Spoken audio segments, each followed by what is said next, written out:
Welcome to the Fit Girl Magic podcast. If you are ready to find your inner magic, develop great habits, and a rock-steady mindset to feel confident, comfortable, and fit in your body, you are in the right place. I am Kim Barnes-Jefferson, and I'll be giving you weekly doses of health, fitness, and life tips sprinkled with humor and real talk. If you're ready to be consistent without the stress of perfection, magic makers, it's time to slip into your favorite pair of PJs, grab some coffee, kick back, and listen to today's show.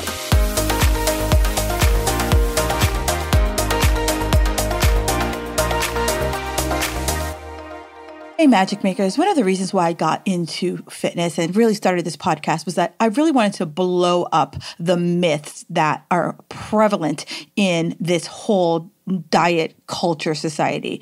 And one of the biggest things that I see all the time is I want to lose some weight. So how do I cut the cream in my coffee?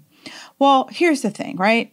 If you like cream in your coffee and you're not having 10 cups of cream in your coffee every single day, enjoy the coffee. All right, off my soapbox.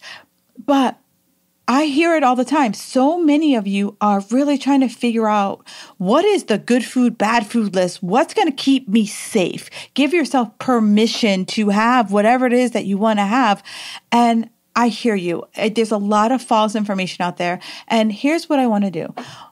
Starting March 8th, I'm doing the 5 days to effortless weight loss. And during the course of those 5 days, I'm going to break down 4 discipline changers that are going to leave you feeling better, stronger, and more confident than you've ever felt before.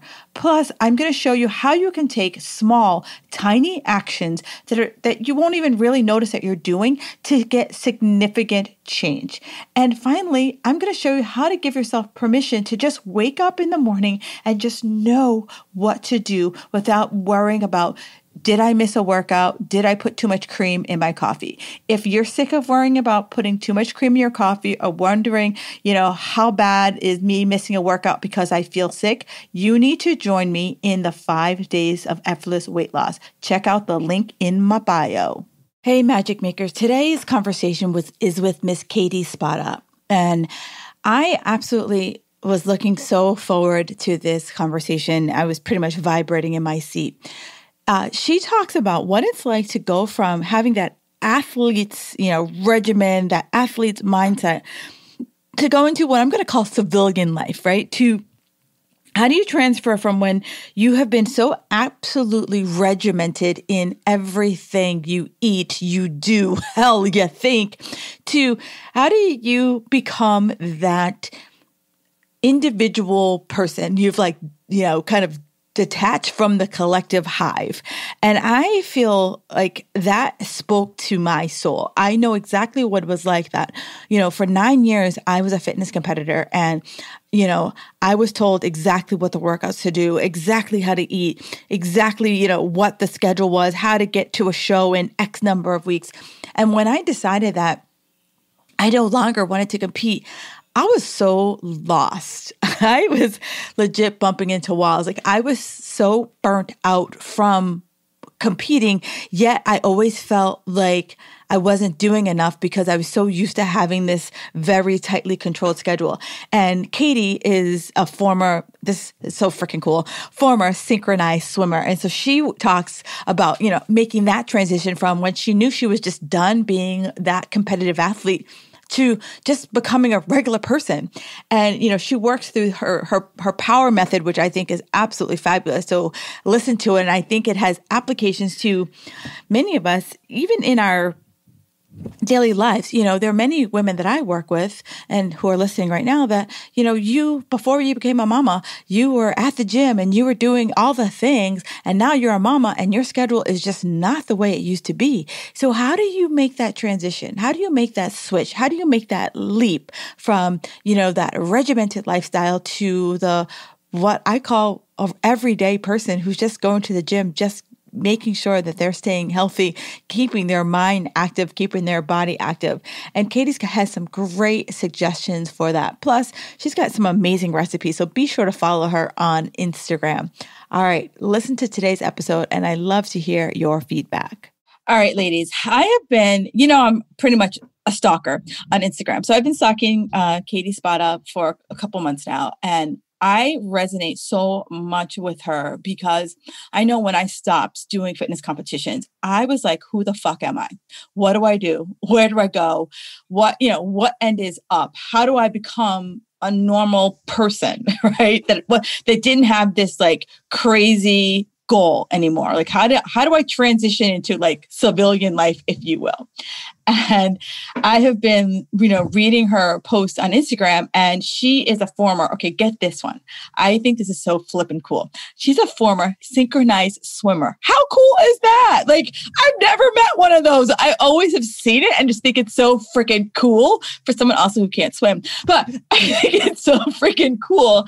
And she talks like openly about how so many ex-athletes struggle from going from athlete to real life and, all the craziness that we all have going on in our heads. And I thought this would be a great topic for you because even though you may not be an ex-athlete, I know some of us are still wrestling with that former person who had the time to go to the gym for 2 hours at a clip and you were there every day and, you called yourself a gym rat. I know I did. I still think I am in my own mind. But, I wanted to understand, how do we transition out of that so we're not going through these like wild extremes from either restricting to being like, I eat whatever I want, right? So how do we come back and forth? So welcome to the show, Katie.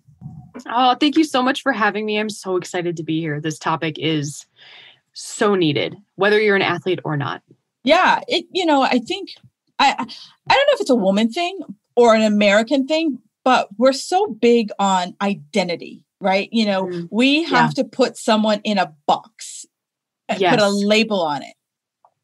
Yes, absolutely. And when we lose that label, we start to question, like, who are we without it?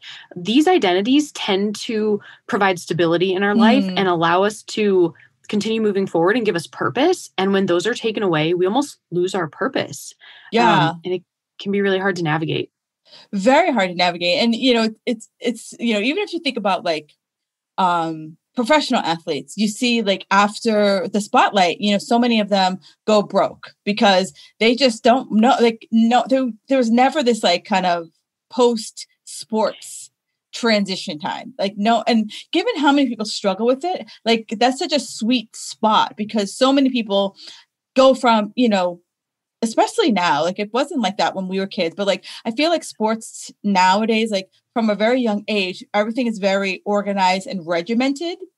Yes. And so that when that organization and that regiment is gone, like literally overnight, you like are looking around like, who's going to tell me to go to practice and who's going to tell me when to study and who's going to tell me what to eat? And you're just like, you're just sitting around like waiting for someone to roll up and tell you these things.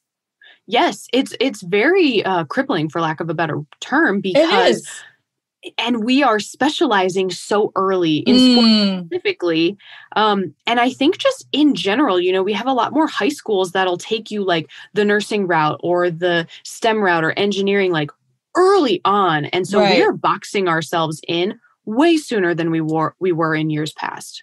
Right. So it's like, I remember the kid, I just ran the street, right? Like, and you played every sport. Like you didn't niche down, if you will, for your sports. Like, in spring you played this and fall you played that. And you just continue to do that all the way through maybe high school before you're like, okay, I, want to have a life. So I will, pick my favorite thing. Right. Exactly. And so we had so much more diversity and the ability to kind of figure out like who we were, what we liked, what we didn't like. But now, since we are starting kids so young in specific things, it takes away that ability to have freedom and figure out who we are outside of sport. And so we grow up just knowing the sport, just having that structure. And when that's gone, you take away that person because they haven't developed them outside of it. 100%, 100%. And I guess, for myself, even though it's an athletic thing, I didn't really think of what I was doing as being kind of indoctrinated into that sports cycle, right? Where it was we had seasons and I had an on season and I had an off season. And, I knew what to do from, in that off season when I knew I was going to compete. But then when, we all hit that wall. We all hit that like, I don't got it anymore. So hopefully many people listening, you hit that wall yourself, that it wasn't an injury or something that took you out of the game. But you just kind of like one day woke up and you're like, yeah, just not feeling it anymore.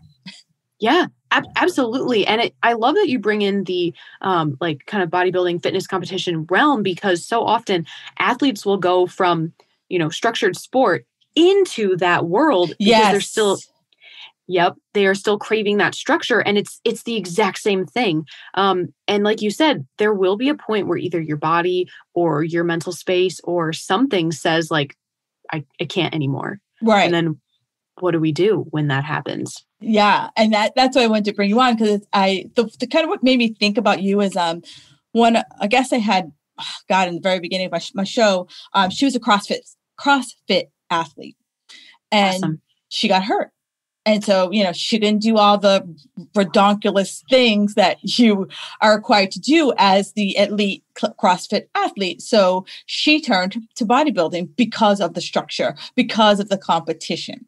And it wasn't as hard on her body as it was, as, the CrossFit workouts. Yet, she kind of took one vice for another vice. And after she, finished through the competition, she couldn't stop eating. Yep. Oh my gosh, yes. She couldn't stop eating, and she's like, I blew up like a tick, and she's like, I just did not know what to do with myself. And she just was like, and of course, as you think, most people turn to CrossFit because they see those elite athletes who this chick was working out like 4 to 6 hours a day. Yeah. And so when, regular people see them, they're like, oh, I'm going to do CrossFit and I'm going to look just like her. Like, you're not going to do that in a 45-minute workout. Right. There are these unrealistic expectations, and kind of, I think, leading into where we're going here, it is taking a look at like what your life looks like now and how are these things going to serve you, and is it realistic and sustainable? Yes. Yeah. Those 100%. are 100%. Yeah. And so, how did you come to this? I mean, I know you did synchronized swimming. So like did you age out of the synchronized swimming, or, did you not want to go to Vegas and swim in the Bellagio fountains? Like, so funny because I live in Las Vegas, and I moved to Vegas before I even started synchro. And so a lot of people ask, like, you already live in Vegas. Why didn't you want to do the shows? And some of my teammates did come and do the shows, but I retired when I graduated college and I got burned out. Yeah. I burned out really hard to the point where I almost started to resent my sport. And so I thought I was going to have this easy transition because I was like, well, I'm done. I'm ready to be done. I'm not going to stay attached. Right. No one told you it was over. You decided. Exactly. Like, I knew it was coming. I thought I was mentally prepared for it, but I wasn't. And it started to like manifest in different ways where I was putting my athlete perfectionism, my all or nothing mentality into my work, my schoolwork, becoming a dietitian, getting my first job, whatever it was. These extremes stayed with me in every area. And I think that's the biggest thing. No matter what realm you're coming from, if you have this extreme mentality, which you have to be successful in bodybuilding, sports, honestly, anything to be high level, it can seep into other areas. And that's when we start to have some issues and struggles. Yeah. Or I've also seen it the other way of it. I mean, it's all about control, right? Bottom line, control. And so I've seen that I have, I still coach girls in the competitive space, and I see clients who their life is a hot mess. So if I do competing, at least this area of my life is controlled. Yes, exactly. And if I'm here, I can just completely just remove myself from the craziness that is my life. Right. It is like an area of like a sanctuary almost. Yeah, exactly. Mm-hmm. Yeah. And then that kind of becomes a little bit unhealthy too, because we're pushing away everything else that maybe we need to deal with. And we're the only thing that we're able to control is this one thing. Right. And so, yeah, other things tend to fall to the wayside. Right. And I always, when I do have those clients who say that, I'm like, here's the thing. I'm like, I'm never going to say, no, you can't do a show, but I'm just going to tell you that like your shit is still going to be on fire when this is over. Yes. So could be like a little small fire, or it could be like one of those like, raging forest fires that you need about 30 alarms to put out. So you decide about your forest fire. I love that. And that goes the same with emotional eating. Because it's a control thing, and emotional eating to an extent is normal because food is comforting and it's okay to enjoy food for comfort. But again, when we take it to that extreme and we're searching for control or a solution in food, that's when we start to have the unhealthy relationship and food starts to control us. Right. It's not going to solve the problem. Once we're done with the binge or the overeating or whatever have you, the problem's still going to be there. Right. And now we're just more upset because we ate a sleeve of Oreos or whatever it might be. So now I'm upset about the sleeve of Oreos and then whatever the initial trigger was. Exactly. And it just snowballs. Yeah, completely. So, here you are, you're like, okay, so you're talking, I'm like, oh girl, like that's me. Right. So I stopped and like my perfection became my business, right? It was just like, okay, so like my business, like I'm like all in my business. So now then you started kind of like going down the hall, being perfect with your work and that all or nothing. And so how did you kind of be like, wait, hang on, what's happening here? Like, what was that kind of aha moment for you? Well, to be honest with you, it's thanks to my parents. I give my parents so much credit for helping me transition in a more healthy way, if you will. It was still very turbulent. My dad was a college athlete, and so he had some insight into what that transition is like. Yeah. Yep. And he knew the signs. And so it was, I think I was having a full-on meltdown over like, I had passed my boards exam. I got the job I wanted. I was doing like everything that I thought would make me happy. And now I was like, but now what? Right. And I think that's where a lot of athletes or competitors, they find themselves. They're like, okay, but now what? And so my parents had a long conversation and we just were talking about how for so long I had been continually reaching for some goal. Right. And now the goal was to just enjoy life. I didn't know what that looked like. Exactly. You're like, wait, hang on. What? Just enjoy? Like sit back and cruise? Like, no. Who does that? Right. Exactly. That felt wrong to me. And, I'm not saying that you can't have goals. I think we will always have goals. Right. But realizing that the goals now are up to me to decide what I want to do. 100%. And I say that all the time because as an athlete and also, and as a student, your coach was like, hey, in order to get to this level, you got to do A, B, and C. So that became your goal, right? And you bought in hook, line, and sinker. Then, you want, college or career, if you want this promotion or blah, blah, blah, this is what you got to do, hook, line, and sinker. And then one day, someone asks you, what do you want to do? And you're like, you talking to me? Like, and you're just like, and in your head, you're like, so do I have to climb Everest? Because it felt like every goal was given to you was like, we're climbing Everest versus like, oh, so we're just going to the top of the mountain. Oh, but it doesn't have to be Everest. It could just be a little molehill. Oh, yep. But is that hard enough? Like, exactly. What if it takes me a second to do it? Like, what do I do next? Like, and so I totally get that. Like everyone, even now clients ask me like, well, I need a goal. And I'm like, what do you want to do? And they're just like, what do you mean? I need a goal. You're supposed to tell me. Right. And I was like, I used to be that coach. I'd be like, oh, and we would brainstorm, but I'm like, but ultimately like you would end up settling on something I said, not because you said it. Exactly. And so I just love everything about that because you're right. Like when someone's like, the world's your oyster, you're like, what if I don't like oysters? I don't know if I like oysters. Exactly. Yes. And the part you said about like, well, is this a big enough goal? Is this good enough? One thing that I try and do with my clients is they will tell you like, I over celebrate every single win. Yes. They're like, I ate a cookie today. And I'm like, oh my gosh, that's amazing. That's incredible. Because when we get into that competitive mindset, it's never good enough. Right. And so recognizing that all of these wins, no matter how small or how big, they deserve celebration is imperative to recognizing, coming back to the identity, you are doing enough, you are worthy enough, you are deserving enough. Right. Oh, for me, one of the ways like and I look back at my childhood and I'm like, my mom was a perfectionist. And so like, that was kind of like projected on my sister and I, and, Same. and I look at, then I think of like one of the ways I was able to break free of, did you ever hear this book called The One Thing? I have not read it though. So I'm going to give you the synopsis. Awesome.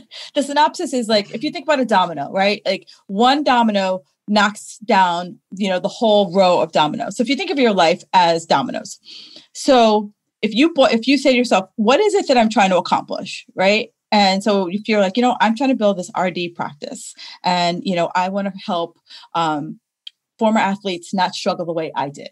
So you're like, okay, what's one thing, because like this is Everest, but like boil it down to like just one simple thing that I can do right now, today, in this moment, that's going to be the domino that's going to take me to the next domino. It's going to take me to the next domino. It's going to take me to the next domino. And when I read that, that's what helped me to stop always thinking about Everest, right? And then I also watched the movie Everest. I read the book, but if you want a good read, it's a good read. But watch the movie because you don't climb Everest overnight. No. It's multiple days. I mean, you pretty much have to quit your job to climb Everest. For real though, like just the training alone and oh my goodness, yes. Because you're like, you're like, oh, they're climbing Everest. And you don't realize like they've been sitting on a mountain for like 2 weeks in the cold before they like move to the next place. So those two books were like very eye-opening for me of how like you have to take this huge audacious goal and even small little steps are a step. Yes. Oh my gosh, I love that. And I think for whatever reason, especially like athletes or maybe even when you're bodybuilding, you just remember like getting to the top. Yeah. You don't remember the years of training and practice that got you there. Then you retire or you step away from the stage and it's like, well, now everything just needs to happen. Right. Mm-hmm. And it's like, yeah. Right. And for you, you're like, okay, I remember the first day I got into the pool and, all the different skills that you had to learn. You didn't do that on the first day. No, definitely not. But, other areas of our life, we expect that we're just going to step out and be like the rock star. Yes. Yes, exactly. And so often we kind of create these mindsets or these habits over a long period of time. Mm-hmm. And then we go and try and change them or, redirect wherever we're going. And we think it should happen right away, but we're forgetting the years that it took to create where we are now. That's something I talk about with my clients a lot. I'm like, you have been dieting or restricting or doing whatever it is for 5, 10, 15 years. Right. This isn't just going to flip overnight. Right. And it's funny because you're right. We do think that. I always say that people think that everything's a light switch versus a dimmer. Right. And yes, we're more of a dimmer switch. And, those behaviors became practiced. And so you practiced that, like, you only ate half of your meal. You practiced that you didn't eat, you didn't eat after a certain hour, whatever the things that, the rules you made up are. Yep. So now it's kind of like, a cult, right? You have to like deprogram yourself. You do. I say you have to retrain your brain. Right. And that's really hard to do. Like you have to actually retrain where the neurons fire because paths have already been getting a little sciencey. Paths have already been created. That's what creates our default habits. You have to create new paths. And that's a lot harder the older we get, unfortunately. That's why kids learn so much faster than adults do. Right. And so, you know, and I think one of the things that I read, why you resonated with me was because you are very big on these one steps. You are very big on like, have the damn cookie, right? Yes. Like go like enough with like pacing back and forth in the kitchen. Like just have have the cookie, get over it and move on. Yes. I'm here for cookies always. And I think we tend to build things up in our heads too. We're like, how is this cookie going to affect me? It's going to create X, Y, and Z. I'm going to gain weight overnight. I'm going to do all this. And then let's break it down and see what is this cookie actually going to do? That's why I'm really big on the science behind it. But then also, you know, how is this going to impact you right now? Probably it's just going to make you feel good and you can move on with your day. Right. 100%. And there's a gentleman that I follow and he talks about like food is satisfying and satiating. And so many times when we pick the quote unquote good path, we keep that, you know, cookie in our head and the cookie just stays there and it just like takes over. And so then we like over romanticize this cookie so that what could have just been one cookie is going to turn into the sleeve of cookies had we just had that one cookie. Exactly. You need two things. You need physical fullness and mental satiety, mental satisfaction to walk away from a meal feeling good.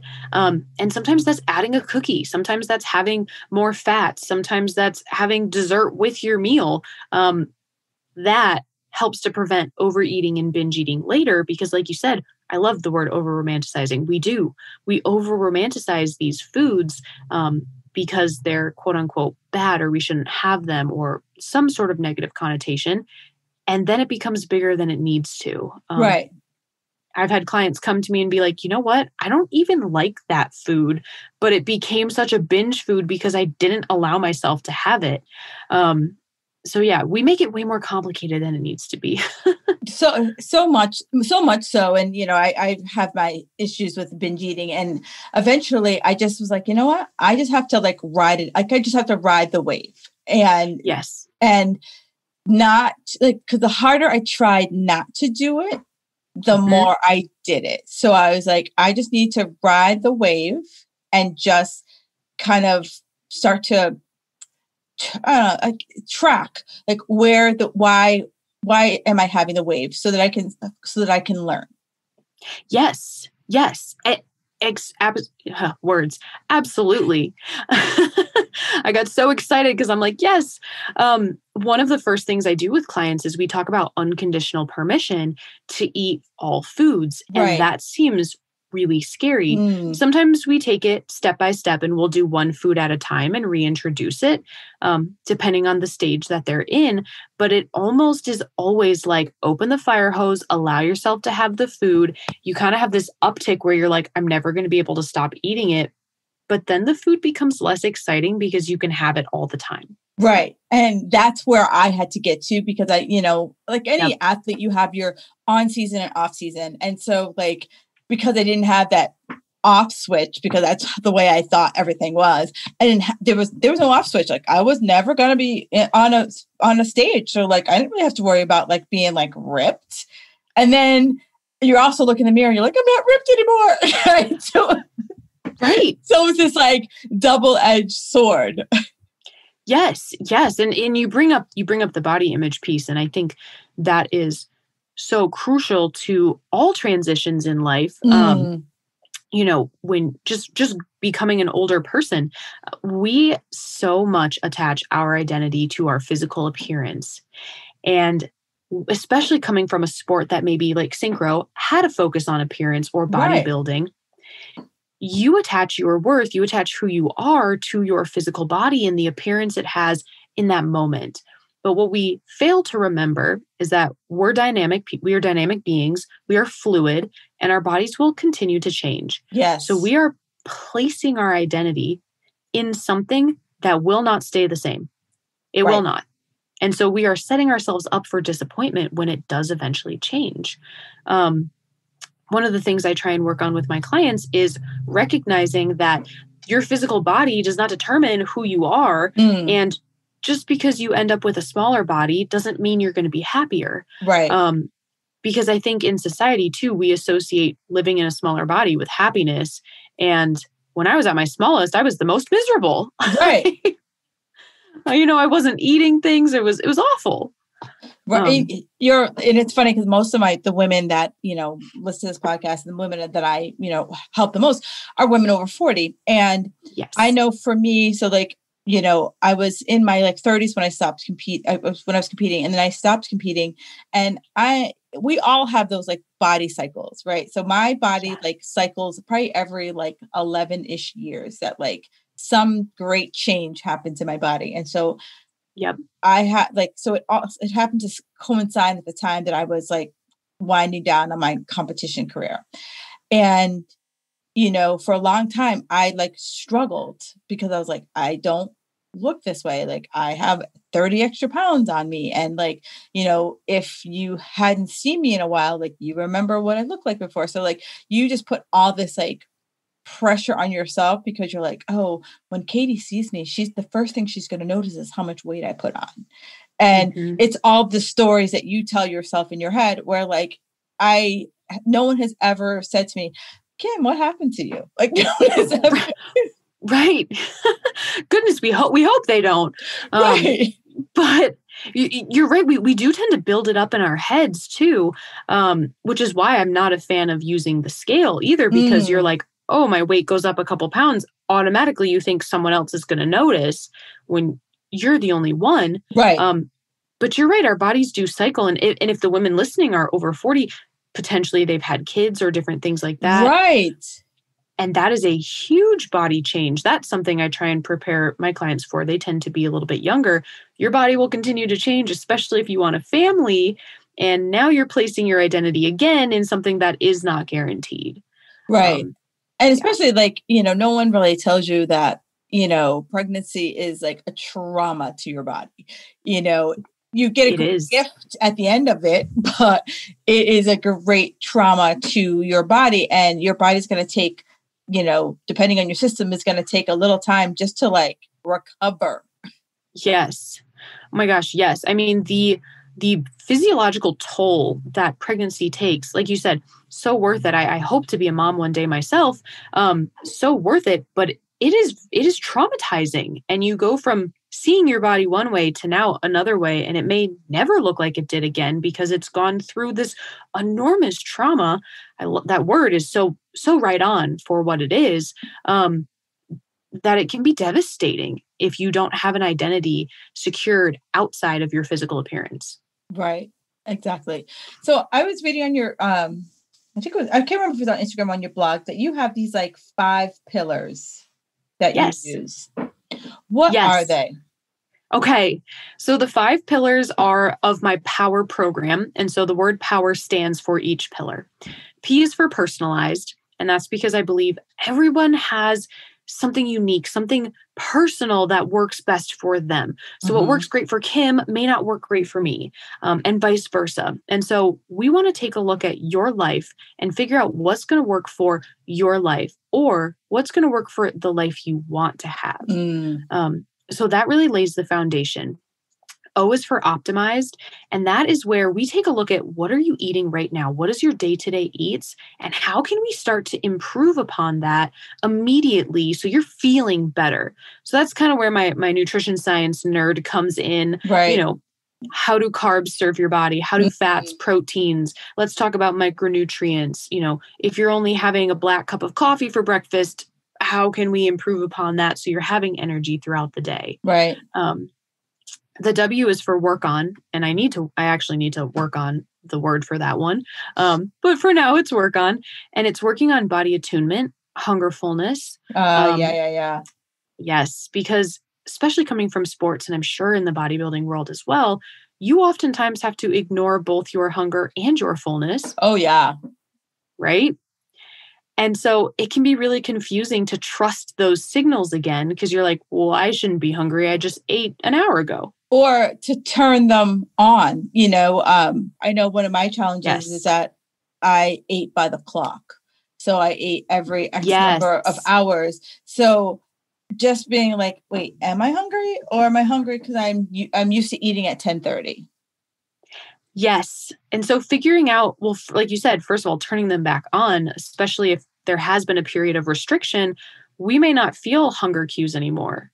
And so turning those cues back on and then identifying what are they, because it may not be a growling stomach. It might be something else for you that starts to signal it's hunger.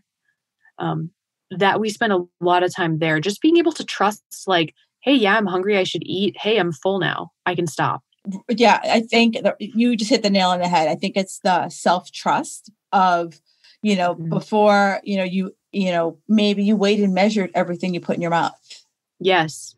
And now, maybe you've asked for an experiment of like, you know what, this week, you're just going to eat till you're full and not weigh anything, not measure anything, or maybe use your hands or, eyeball or something that's not, down to the penny. Like, yes, the gram. Exactly. Right. Yep.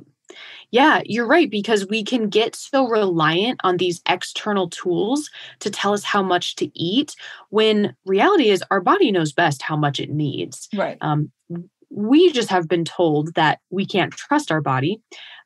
We need to manipulate how much we're eating, or, say yes, say no when our body says we're hungry. Just drink some water. Right. Have some gum, some tea, right? Like that. I mean, I literally mainline some tea. I was competing because it was like, I only had, I had 2 more hours before I could eat. Like, there's no way I was hungry right now. And you're like, but you just came back from the gym and you lifted like a beast. Of course you're freaking hungry. Exactly. Yes. And so rewiring and relearning that body trust is imperative. And that also tends to help with binging and overeating as well, because now we've optimized meals so they are satisfying. Right. You are working on portions that actually feel good for you. So then, an hour or 2 hours later, you don't find yourself staring at the pantry with the box of Lucky Charms because you're not satisfying in your meals and you're also not eating to fullness. Right. Absolutely. I absolutely love that. And that's one that I work on regularly with my clients as well. And I just ran a little workshop, and this woman, she's like, I'm 49 years old. And for the first time I woke up and I ate because she's like, for the first time.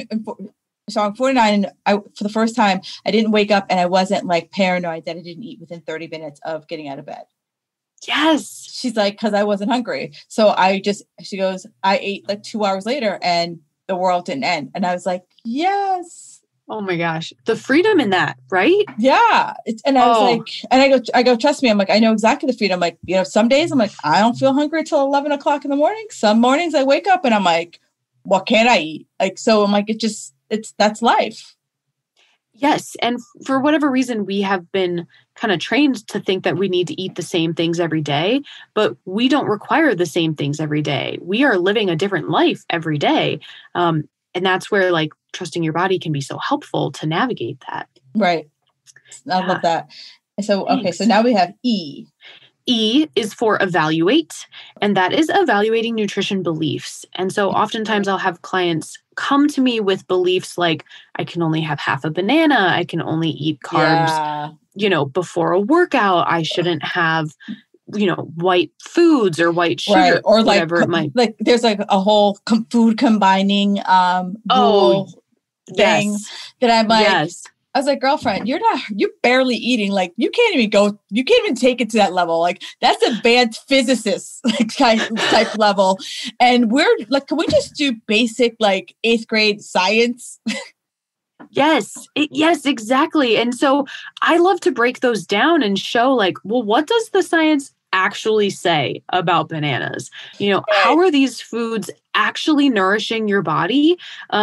Because so often we are quick to kind of demonize foods. And we have no evidence. We have nothing to substantiate that. It's just what social media says or what the latest fad diet says. So yeah, I really love to break those things down. I call it bro science, because I came Yes. from, I mean, let's be honest, like I came from the bodybuilding world, and like that's like it, all of the nutrition stuff. There is like, now that I'm looking under the hood, a lot of that was so-and-so told so-and-so and so-and-so told so-and-so. And it just became this like thing. And no one really had any like scientific substantiated proof that, you got to work out on an empty stomach. I'm Right. like, okay. I'm like, some people can. And if you can, rock on with your bad self. But if you need a little something to go, it's not bad. Actually, Right. it's good because it kind of starts what we call the Krebs cycle. Yes, the Krebs cycle. Oh my gosh. Which I like every time like I say it, I remember like trying to learn that. And my professor, I'm not even gonna say his name because he's probably still teaching, that old geezer, and he sucked. And he just made it seem so complicated. Then I graduated, like 5 years after I graduated, I went to a conference and the woman was talking about the Krebs cycle, and she was like, she goes, it's just like a bucket that's rolling all around and food gets dumped in. I'm like, oh yeah. I was like, that bastard. I'm like, if he would have explained it like the bucket going around, I'm like, I would have not spent so many hours trying to like memorize. Oh, I think I had to memorize like every little reaction that occurred. And I was like, why? Yeah. But the bucket, I was like, the bucket was like, the bucket work. I'm like, I get it now. But yeah, I love that. But it's like, it's not going to kill you if you have a half a banana and go to the gym. Like, you're not going to lose your gains if you do that. Or like eating every 5 hours. And I just remember like the first time, like, I was like, wait, there's no science behind that. And I'm like, oh my God. Like it was like someone told me there was no Santa. Sorry, guys. Sorry if I'm breaking that for you.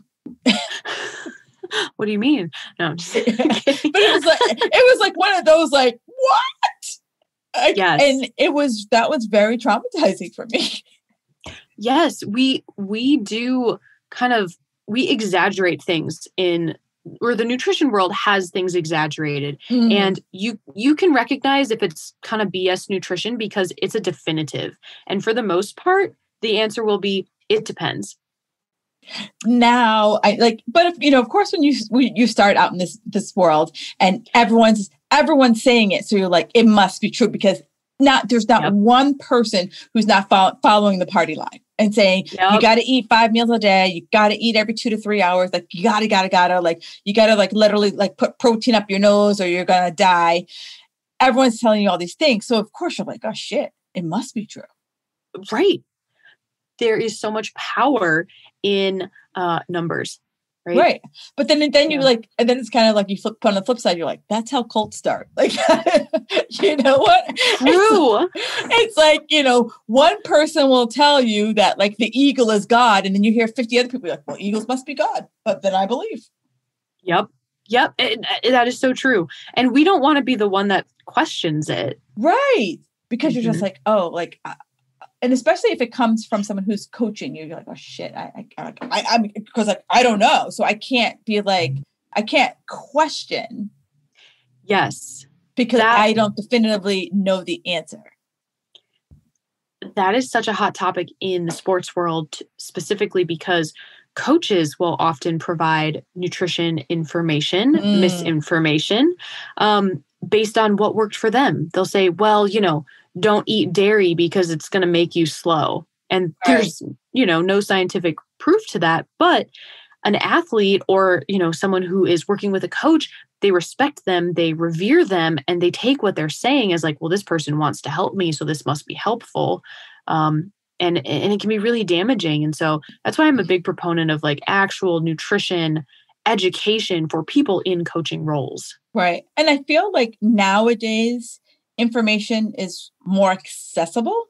Yes, it is. And there's a lot more people out there that, are discerning down the studies, where before it's like you had to know how to read the study, interpret the study, know like who they were like actually targeting to make sure that it was, even applicable to what you were trying to get out of the study. Yep. Oh, yeah. It was so complicated. And we do have a lot more resources that simplify it and allow you to see like, okay, these are the pros and cons, these are the strengths and limitations, and then like take that information and do with it what you want. Yeah. So I'm grateful now, because it's like before I was like, it forced me to read studies. So forced me to understand studies. So like, I'm grateful for that. But now I'm like, sometimes like, yeah, I don't really feel like using my brain. Can someone else read that for me? Yes, exactly. And it just allows to get a little bit more like streamlined information from what the study was trying to show. Right. I'm so thankful for that too. I don't always want to read the studies. Right. But then it's also like, if you feel intrigued, you're like, okay, now if I want to take that deep dive, I can, versus being forced to take the deep dive in order to get the, 3 sentences of information I want out of it. Yes, exactly. I'm working on my master's right now, and I will probably be done with reading research once I graduate. Now, are you getting your master's in nutrition? Yes, sports nutrition. Oh, nice. Yeah. So, yes, but I will be very thankful once I'm done. Yeah. And then the R is? The R is for rediscover, and that is rediscovering the joy of movement. Yes. And that is great. For so long, working out had a specific purpose, and that purpose was tied to our goal of either, placing or winning or succeeding in some way. And we never thought that like moving our body or working out could just be because it feels good. Right. Or what kind of working out, what kind of movement feels good.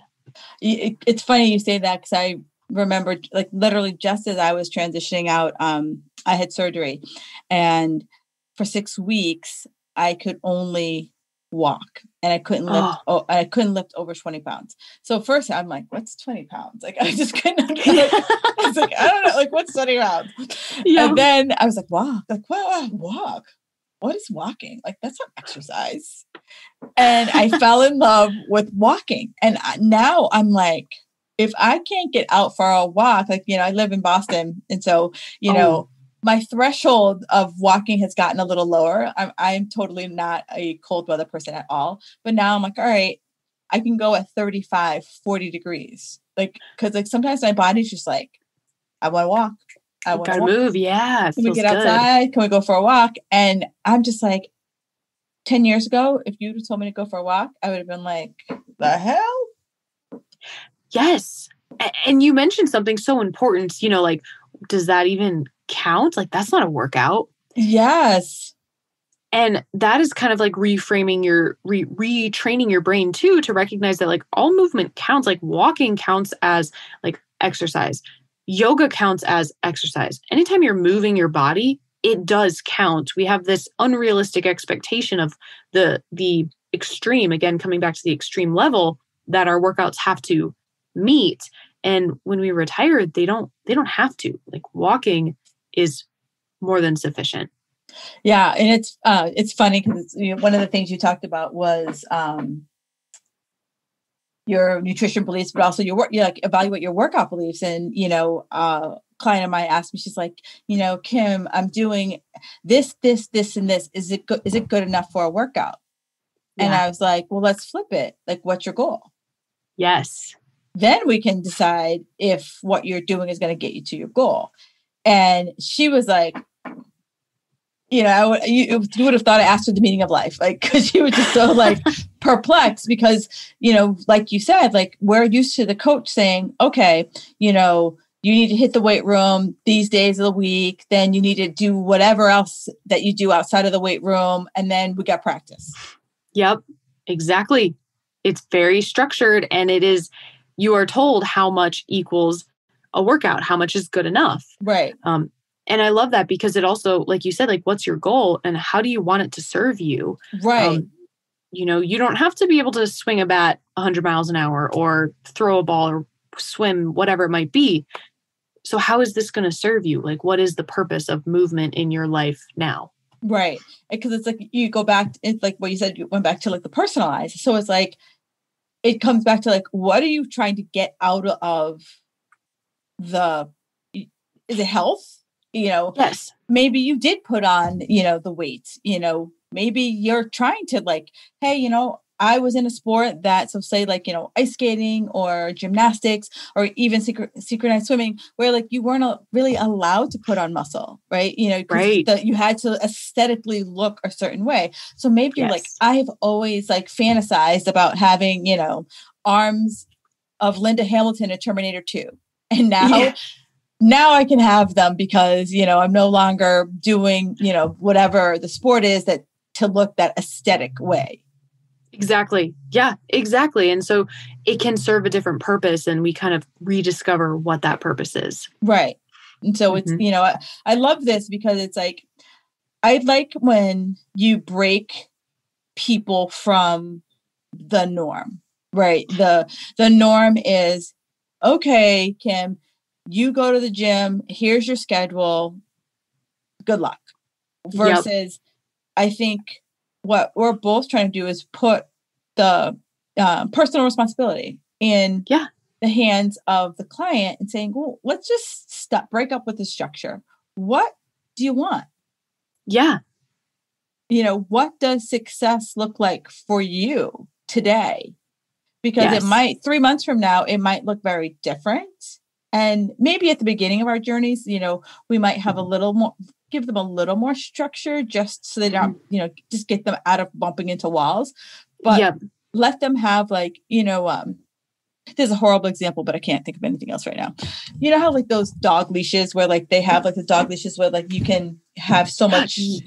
adjustable leash. So like, some dogs you can like let them go like super far and they're not going to like get into any trouble or root up anything, where others you got to bring them in close and keep your eye on them because that they're just troublemakers.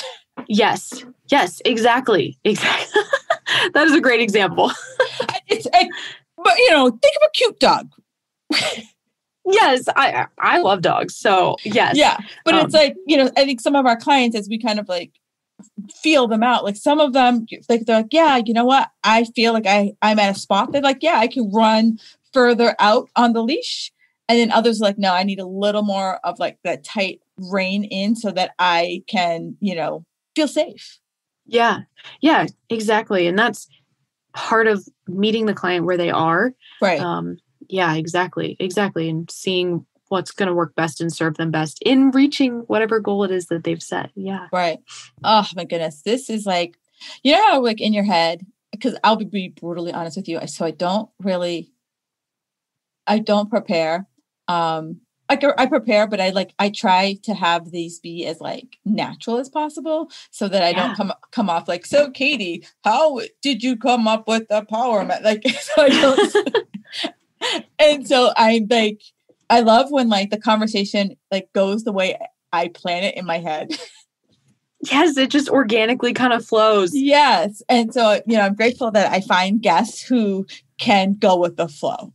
And because I always want, you, the listener, Magic Makers, I want you guys to feel like if she and I were sitting at Starbucks, you would want to slide your chair over and be like, not for nothing, but I'm listening into the conversation.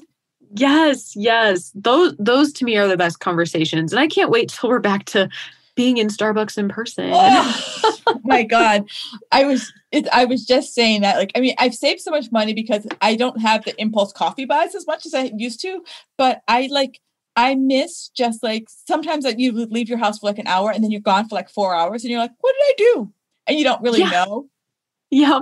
Now I leave my house and I know what I did. I'm back in 20 minutes. Oh my gosh. Yes. I am craving the day when organic conversations can happen over a caramel macchiato or whatever it is at Starbucks. Right. But I'm also at the same time, like, am I going to be weirded out? Like, so like you live in Vegas. So like, imagine a Saturday night on the Strip. Like, you're like going to be like, whoa, like too many people. Like, yes. There's not enough personal space. Oh my gosh. Yes. It will never be the same. Right. Yes. I work in a hospital. That's my full-time job. And so it's been quite the experience, but. Oh my God. So you probably have seen like the whole wave. The whole wave, the multiple waves that have happened. Yes, we have seen it all. So longing for the day when we can have in-person conversations again. Yeah. Although the one thing I did notice, I went to the hospital for an appointment, and, it's one of the biggest hospitals here in Boston. And every time I go, I got to give myself extra time to find a parking spot. I have to give myself extra time because it takes you about 20 minutes to weave through the building. And I immediately found a parking spot, and no one was in the hospital. I'm like, oh my God, what's happening? It's different. It's different. Yeah. It was so weird. Cause I was usually I have to I'm a fast walker and usually have to throttle it back. Cause I'm stuck behind something. And I'm like, okay, I got here in 15 minutes. What's happening? I'm early for my appointment versus stressing about being late. Yep. Oh my gosh. Yes. The traffic has been a perk, much less traffic. Oh my God.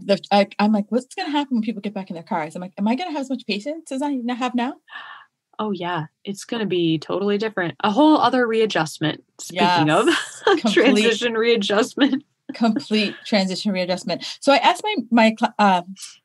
my guests one question that closed off the interview. What is one thing that makes you feel magical? Oh, one thing that makes me feel magical. I love this question. To be honest, this is going to sound so simple, if you will, but a slow Saturday morning with a fancy coffee, just sitting on my couch, watching the Food Network is I just feel like the most amazing person in the world. And I know that sounds so simple, but the simple pleasures just make me feel so magical. Simple. That seems good. And you know what? A nice fuzzy robe, because it's cold right now, a nice fuzzy robe. I'm all about the relaxation. When it's warm outside, it's sitting by the pool with a drink in hand. Those types of things just make me feel so magical. I laugh because no one really understands that Vegas gets cold. Oh yeah, we had snow the other day. Not as much as you guys, but right. But I was I've been in Vegas when I've seen snow in Vegas. I've seen snow in on the Strip. And I've also been there when it's been 25 degrees. I was like, that's Vegas. But I've also been there when it's been 125. So yep. It's a high desert. And high deserts to get cold. I think they forget we sit at 2,500. My house is at 3,500 feet elevation. We have to do high elevation baking. So yes, it does get cold here. Well, I laugh because everyone just thinks you only see Vegas in the summer, right? We don't ever, no one ever talks about unless something wild happens in Vegas in the wintertime, no one ever talks about Vegas in the winter. But most of the time you only see, it's 100 and something degrees and everyone's hanging out by the pools. Yep. True. That is true. That is the one side that they see of Vegas, but it gets chilly here. We bring out our warm coats. Oh yeah. Cause I usually used to go in November and I would always be I'm like, oh, you're going to be laying by the pool. I'm like, no, it's probably going to be 40. I'm I might keep my fingers crossed that we get a streak in the 60s, but I'm like, 60s. But it's definitely going to be 40s to 50s. They're like, really? In Vegas? I'm like, yeah. Oh yeah. It's funny to see tourists come off the plane in the middle of winter with shorts and a Hawaiian shirt. And I'm like, no, man, no. You came to the wrong place. Yeah, you did. I hope this is your layover. Yeah, exactly. And you're going to Hawaii. Yeah, exactly. Oh man. Yep. Well, ladies, thank you. This has been so awesome. And I hope that this has really helped you. I know that Power Format has, even though it's geared towards ex-athletes, this Power Format I feel can apply to anybody. And she does amazing recipes on her Instagram and they're easy. They're not you need all these crazy ingredients to make it. Katie, so speaking of Instagram, where can they find you on Instagram? Yes. So I am at fueling.former.athletes. And I'm on there pretty frequently. So feel free to send me a DM. I'd love to connect and chat. All right. So this has been fabulous. And thank you so much for your time. Thank you so much for having me. Thank you for listening to the Fit Girl Magic podcast. If you've made it this far, yay. I'm thinking you enjoyed the show. Let's continue the conversation on Instagram. You can find me at Kim Jefferson Coach. In order for me to keep sharing this message, do me a favor and leave me a 5-star review on iTunes. While you're there, don't forget to subscribe so that you won't miss an episode. New episodes are available every Wednesday. The Fit Girl Magic podcast is intended to provide you with tips, tools, and strategies that will help you make better decisions about your health. I really appreciate your feedback and your support. Thank you so much.